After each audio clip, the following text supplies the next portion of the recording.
Oke guys, welcome back to Crypto Indonesia bersama gue Toshi, di mana kita akan membahas segala sesuatu yang berhubungan dengan cryptocurrencies dan blockchain.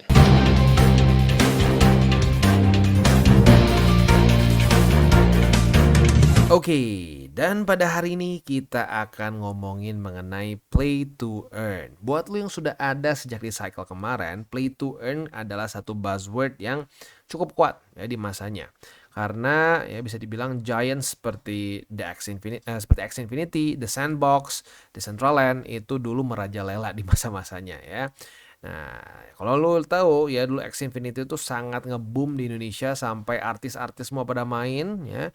Ada yang sampai bikin X Infinity kayak komunitas tertentu biar dimana orang-orang disuruh main kayak ngejoki gitu ya, saking populernya. Lalu The Sandbox saking populernya sampai membuat Snoop Dogg ada kayak satu daerah tertentu di metaverse-nya yang tema Snoop Dogg. Lalu Decentraland itu sampai ada satu auction house salah satu tertua di dunia yang namanya Sotheby's ya. Itu dia sampai bikin virtual store di Decentraland. Wow, waktu itu nge-hype banget. Nah, tetapi kali ini kita bisa rasakan ya hype-nya nggak sebesar di 2021. Bahkan sekarang ya dalam kategori play to earn nomor satu Floki. Ya, padahal Floki bisa dibilang lebih masuk ke meme. Walaupun benar sih ya, ada metaverse dan play to earn-nya juga. Tapi ya kalau menurut gue sih mainly lebih diperjualbelikan karena meme begitu.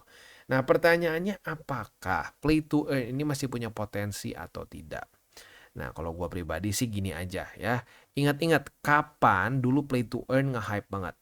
Nah, itu terjadi di 2021 awal sampai ya di akhir saat masuk ke bear market begitu ya. Masuk ke bear market 2022 banyak yang terjun payung. Nah, apa yang terjadi di 2021? Buat elu yang terus nonton DCWT pasti udah hafal. Di 2021 itu interest rate udah terjun payung ya, udah nyaris nol. Sementara balance sheet terus naik ke atas. Artinya ya banyak liquidity. Sekarang kita masih belum dalam kondisi seperti 2021. Nah, apakah ya play to earn akan punya potensi seperti di 2021 lagi atau tidak? Nah, pada hari ini kita akan mereview mengenai satu cryptocurrency project yang masuk ke dalam play to earn ya, dan ini bukan project baru sebenarnya. Dia itu sudah ada sejak 2021. Nah, jadi dia masuk saat liquidity udah mulai habis sayangnya ya. Nah, tetapi di masa-masa bear market yang super kejam kemarin ini si DeFi Kingdoms ini berhasil untuk bertahan dan sekarang masih terus bisa dimainkan begitu ya. Apakah project-project yang seperti ini yang bisa dibilang resilient saat masa-masa bear market itu bisa punya potensi yang lebih besar? We'll see ya. Nah, tapi sebelum kita masuk seperti biasa gue akan disclaimer dulu bahwa semua konten dari TCI bukan financial advice, ini semua bentuknya adalah edukasi ya. Oke, jadi untuk DeFi Kingdom ini sendiri sebenarnya adalah suatu game yang klasik RPG lah menurut gue ya, dimana kalau buat lu gamer-gamer jadul mungkin ya yang bahkan mungkin lebih tua daripada gue ya, karena zaman gue juga gue nggak terlalu banyak main Final Fantasy ya. Ya mungkin paling gampang sih ngebayanginnya kayak Final Fantasy. Dan ini bukan Final Fantasy yang baru ya, tapi Final Fantasy yang zaman itu tuh, yang zaman masih pakai Nintendo DS mungkin ya, bahkan sebelum DS pakai Game Boy mungkin ya. Nah, di mana bentuknya pure RPG. Nah, di sini mereka ada token ya, otomatis lah ya. Kalau apa namanya project crypto play to earn pasti ada token. Nah, namanya adalah Jewel. Untuk Jewel ini paling gampang sih beli di Hercules. Ya, untuk di Hercules ini mereka bisa dibeli dengan Metis begitu ya. Nah, selanjutnya kita akan lihat ini sebenarnya mau buat apa sih ya. Nah, di sini akan ada berbagai macam jenis permainan sebenarnya ya. Akan ada di sini player vs player. Ya, ini yang paling baru nih. Nanti kita akan ada gameplaynya di belakang. Ada adventuring di dalamnya, ada world exploration. Jadi ya masuk juga ke dalam kategori nanti ada metaverse-nya juga sih. Ada gathering dan crafting dan seterusnya. Ya, buat elu yang mungkin seumuran sama gue jangan-jangan pernah kebagian nih. Karena secara grafik tuh mirip-mirip kayak game yang kita dulu bisa coba bikin di pelajaran komputer kita ya, walaupun zaman dulu jujur gue nggak terlalu merhatiin. Tapi waktu gue lihat si style graphicsnya ini cukup mirip kayak zaman waktu gue SD ya. Dan jujur ini sekarang tuh semakin banyak game-games yang masuknya tuh ke dalam kategori kayak game-game retro gitu, dan makin populer sih belakangan ini ya. Nah, jadi itu kurang lebih gambarannya. Next, di sini seperti biasa kalau kita dalam dunia RPG pasti akan ada kelas-kelasnya ya, ada priest, ada knight, ada archer dan seterusnya. Biasanya ya yang priest dia punya combat skill tertentu, knight punya skill-skill tertentu di mana jadi kasarnya nanti kayak seperti kayak batu gunting kertas yang rumit lah gitu ya, dimana misalkan knight punya kelemahan dengan kelas-kelas tertentu. Biasanya kita kan ada beberapa karakter, dimana karakter itu bisa saling menutupi kelemahannya masing-masing gitu ya.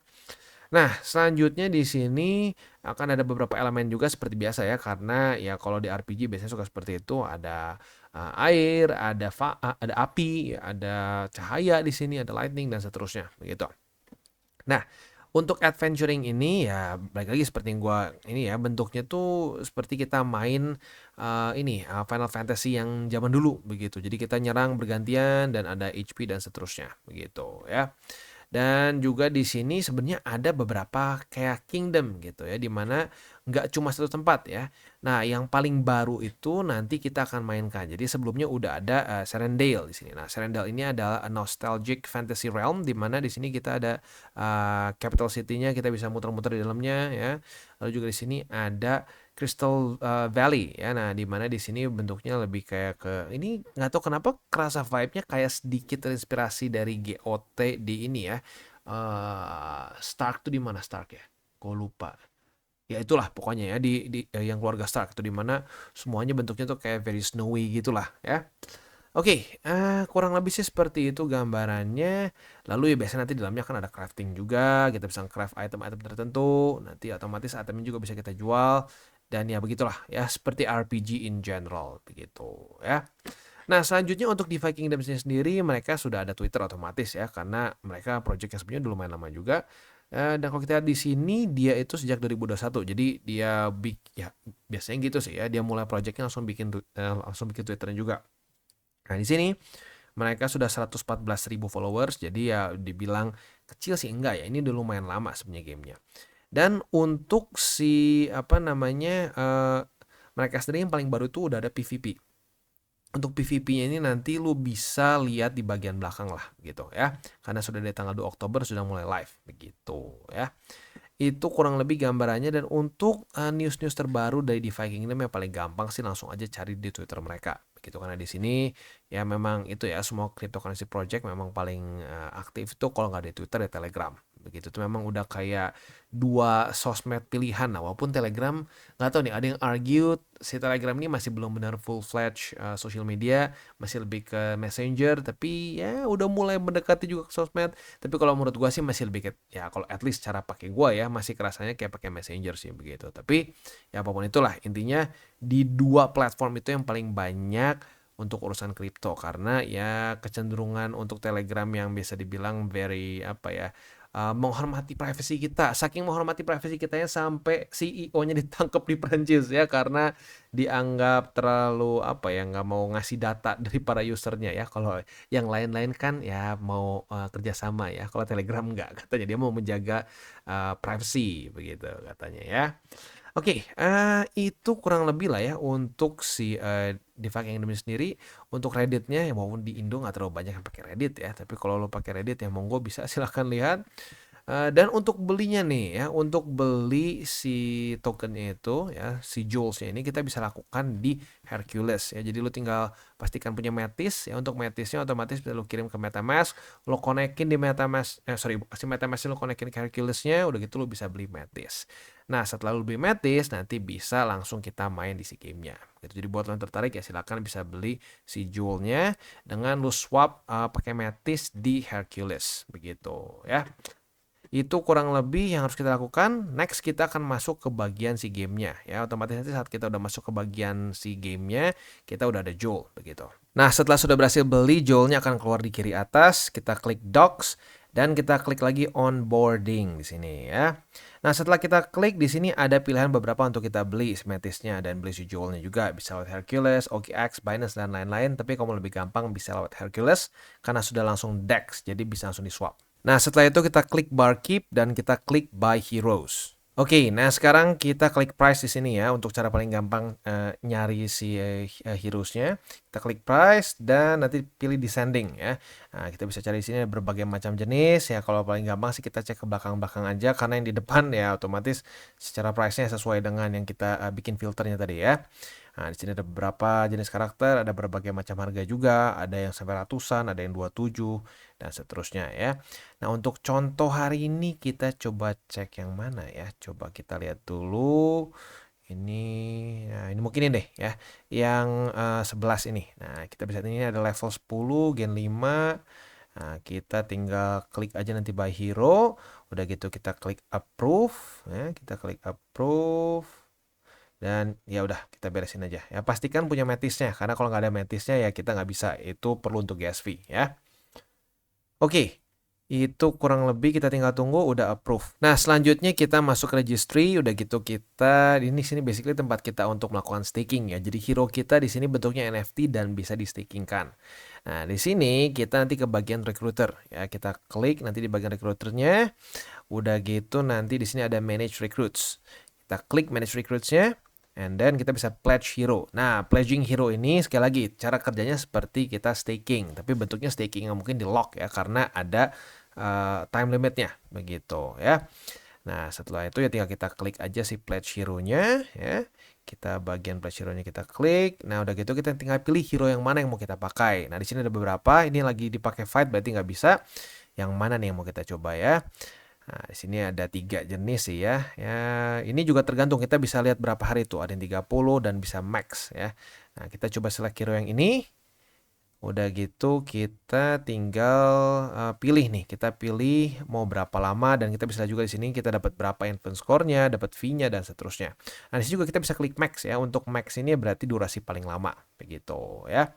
Itu sih mungkin kurang lebih gambarannya untuk nge-staking. Ya, cara kerjanya mirip banget kayak kita nge-stake crypto kita aja sih sebenarnya ya. Kita confirm. And then ya tinggal kita lihat ini current influence kita. Nah, nanti saat kita pledge hero dengan lebih banyak ya akan semakin banyak juga si influence poinnya. Oke, nah setelah itu kita udah nunggu sekitar 24 jam ya. Kita buka lagi recruiternya. Lalu kita manage recruits. Nah, di sini kita bisa tahu sehari kira-kira kita dapat berapa ya, 1526 influence point. Dan juga di sini kita mendapatkan 0,0006 untuk si jewelnya ya. Itu kurang lebih kita bisa dapatkan dalam sehari. Tentunya beda NFT, beda hasil ya. Oke, dan sekarang kita ke bagian PVP-nya. Di sini kita akan klik manage bout. And then di sini ada beberapa bout ya. Ada bout managementnya ini, ada active bouts, lalu juga ada di sini completed bout ini sudah kita lakukan. Dan juga di sini ada pending bouts begitu ya.